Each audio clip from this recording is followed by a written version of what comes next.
Ayun, magandang araw, no? Luzon, Visayas at Mindanao. So ito po mga kababayan, ang i-share natin na video. Ito pong ginawa ng ating Pangulo sa ating mga farmers, mga kababayan. So kahapon, nilive po natin ang pagbibigay ng Pangulo ng mobile soil laboratory na makakatulong talaga yun sa ating mga magsasaka. 'Di ba? So bagong technology, no? Bagong mga kagamitan na para sa ating mga magsasaka. Katulad po nito, isa po ito sa mga ibinigay din ng ating Pangulo, itong harvester na ibinigay po sa ating mga magsasaka. So ganyan po ang magtrabaho ang Pangulo. Talagang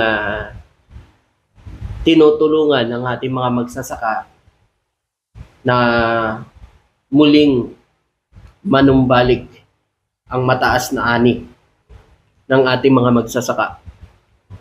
Itong bagong kagamitan na ito, pangsaka, at tulad na lang ng harvester, makakatulong ito para mapabilis na ma-harvest ang palay. Kasi 'di ba naman, sa mga kababayan natin diyan, kaway-kaway sa mga nakaranas ng pag-harvest ng palay. So, pag-harvest lang, tao ang nag-harvest, inaabot ng ilang araw bago matapos. Ito oras lang. Oras lang ang gugugulin nito, tapos kaagad. Siyempre, kailangan talaga natin ngayon yan, lalo na sa ating mga farmers. Kasi tulad niyan, alam naman natin, may mga bagyo na dumadaan sa atin. Tulad yan ngayon, panay ulan-ulan. So masisira ang palay mo kung matetingga ito ng ilang araw. Pero kung ito ang gagamitin mo, itong harvester na ito, within 1 day tapos na yan. Diba? At eto pa, may bagong pasalidad pa na proyekto itong ating Pangulo na kahit kaka-harvest lang ng palay mo, pwede na kaagad maging bigas. Dahil meron na rin na pinagawa itong ating Pangulo, ang gobyerno, di ba, pinasok mo sa dyan, sa pasalidad na yan, sa proyekto na yan.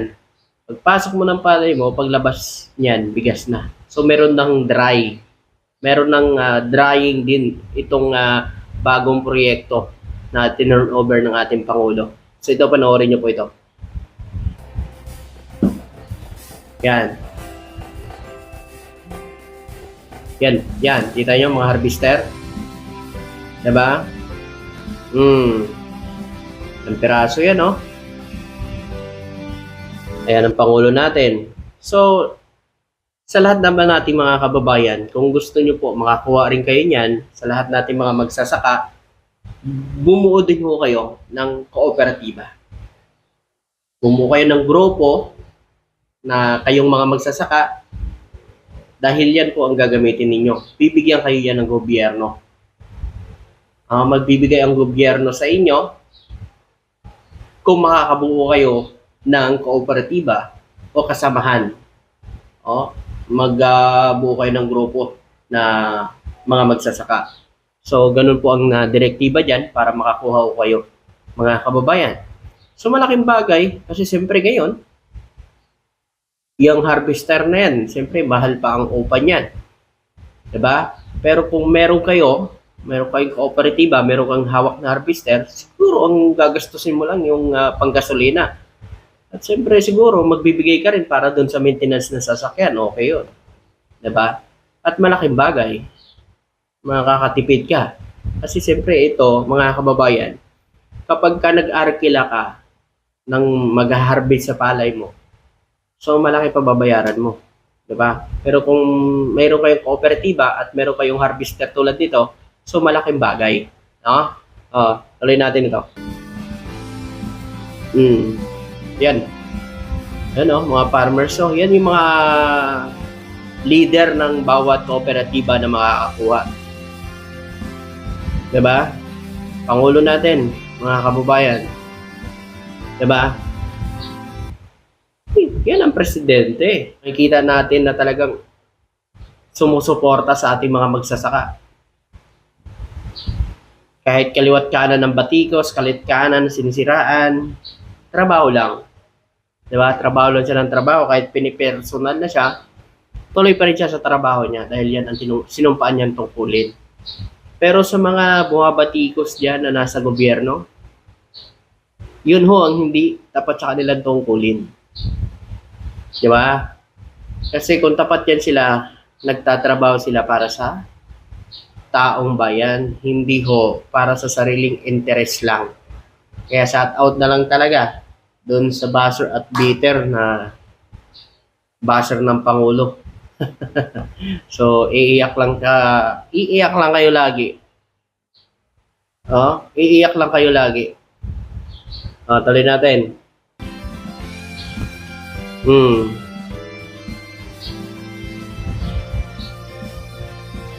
Diba? Yan yung sinasabi ko kanina. Oh, memorandum.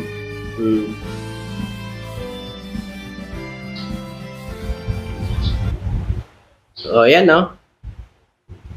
Tanda na talagang mapapakinabangan na ng mga tao. Diba? Yan ang proyekto. Diba? Na sinasabi ho ng mga DDS na 3 taon na daw ang Pangulo natin, wala pa rin nagagawa. Kasi hindi ho maingay ang presidente natin eh. Nagpapagawa ng proyekto pero hindi ho maingay. Ginagawa na lang ng Pangulo. Kaya magugulat na lang kayo, meron sa mga binubuksan ngayon na mga proyekto na mapapakinabangan na ng tao. So ganyan ho ang presidente magtrabaho. Hindi panay ngawa ng ngawa, wala naman nagagawa, wala pang natutulong, sumasahod lang, puro pa po nasa gobyerno, na nasa gobyerno siya, pupunta pa ng ibang bansa, akala ko naman manghihikayat ng investment, manghihikayat ng mga mayayaman negosyante sa ibang bansa. Sos, mga kababayan Ginoong gagmay, anong ginawa? Siniraan ang Pilipinas. Antindi. Pinarumot pa ang China. Diba? Tuloy natin. Ito na yon, yung bagong proyekto ng Pangulo na mapapabilis po ang proseso sa paggawa ng bigas. So, limbawa, mga kababayan, pag kayo kakaharbis nyo lang at dinala nyo dyan, paglabas niyan, bigas na. Kasi meron silang dryer na doon natutuyuin ang bigas. Pag natuyo na, isasalang na dyan para magiling na. Ang laki niyan, mga kababayan. So, ganun ho ang suporta ng Pangulo sa ating mga magsasaka. Diba? Tuloy natin. Tipag talaga ng Pangulo, no, mga kababayan. Yan ang presidente talaga. Tunang talagang may trabaho. Tunay na may malasakit sa mga Pilipino. Diba? Iyak naman sila dyan. Ayan, ito yung mga, siguro, mga sweet, ano ba? Yung mga, para magpaandar ka. Yun na lang, para mabilis. Magpapaandar ka, ito yung hahanapin mo. So, may mga ano naman. Tuloy natin. Diba? Presidente pa nagpapaandar. Ayun, kita nyo yan? Yan. Paglabas, bigas na, Paglabas, bigas na, ayan, palay. Paglabas yan, nakasaing na. Ay, bigas pa lang pala. Nakasaing. So, bigas na, mga kababayan. Ayun, nawa ng Pangulo. Yan. So, ayan, pa, may tagatahi. Hindi na tao ang magtatahi, kundi makina. Galing. Good job po sa ating Pangulong Bongbong Marcos. Good job po sa ating Pangulo. So, ito naman, ang ating mga farmers na mga nakatanggap po ng mga harvester o mga kagamitan para sa pagsasaka, yung mga team leader ng bawat farmers natin. Tuloy. Sa pagkakaloob po ng building na ito sa aming lugar, malaking tulong po ito sa aming magsasaka, maginhawa ang pagpapagiling, pagbibilad, hindi na po kami magbibilad sa kalsada. So, hindi na sila magbibilad ng palay nila sa kalsada. Tuloy. Masarap po yung kakainin namin. Thank you po, President BBM, sa pinagkakaroon mong eto malaking biyaya sa amin sa Sakang Tega Muñoz. Maraming Grabe, no? So, laking biyaya sa mga farmers dyan sa Muñoz, Nueva Ecija, mga kababayan. Ayan, di ba? So, yun ho ang trabaho ng Pangulo. Talagang nakikita at napapakinabangan na. Ito pa, tuloy natin. Yung minamahal na Pangulong Ferdinand R. Marcos Jr. Maraming salamat po sa binigay niyong itong tulong, itong pagtatayo ng rice processing system. Malaking tulong po to sa amin bilang isang magsasaka po. Diba? Ganun po kalaking bagay itong mga ginagawa ng presidente para sa ating mga magsasaka. Tapos minamaliit lang ng mga tuta ng mga ano yan? Ewan ko, mga anong tuta yung mga yun. Minamaliit lang nila ang ginagawa ng presidente. Naalam naman natin, una-una sa lahat, ang ating mga magsasaka ay sila po ang bumubuhay sa atin. Sila po ang nagtatrabaho para sa atin para makakain tayo. 'Di ba? Dahil kung wala sila, mga kababayan, paano tayo makakain? Wala tayong mabibiling palay. So, ganun ho ang pagsuporta dapat sa ating mga magsasaka na hindi ho nila naranasan noong nakaraan administrasyon. Ganun lang yun.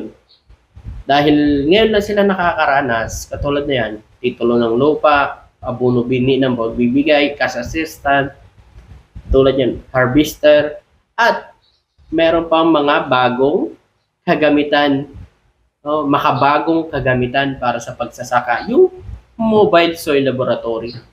'Di ba? Ang ganda nun, mga kababayan. Kasi, ang mobile soil laboratory, doon mga kababayan, ma-examine nila, matitingnan nila ang lupa mo kung ano lang ba, ilang sakong abono ang ilalagay, at kung anong abono ang gagamitin, at hindi lang yan, no? Malalaman din nila doon kung kailangan mo na ipahinga ang iyong lupa, kasi siyempre, napapagod din yan. No? Sa katagalan, umiiba ang ano ng lupa, lalo na kung panay ang bukal, ulanan. So, masisira din ang ano ng lupa, mga kababayan. Kaya, good job sa ating Pangulo at congratulations po sa ating mga magsasaka na nakatanggap po ng ganitong oportunidad na manggagaling sa gobyerno sa ating Pangulo. So maraming salamat, naway ingatan niyo po itong mga kagamitan nito dahil ito po ay gagamitin ninyo habang nandyan sa inyo yan hanggat hindi sira. Kaya maraming salamat at magandang araw. Thank you.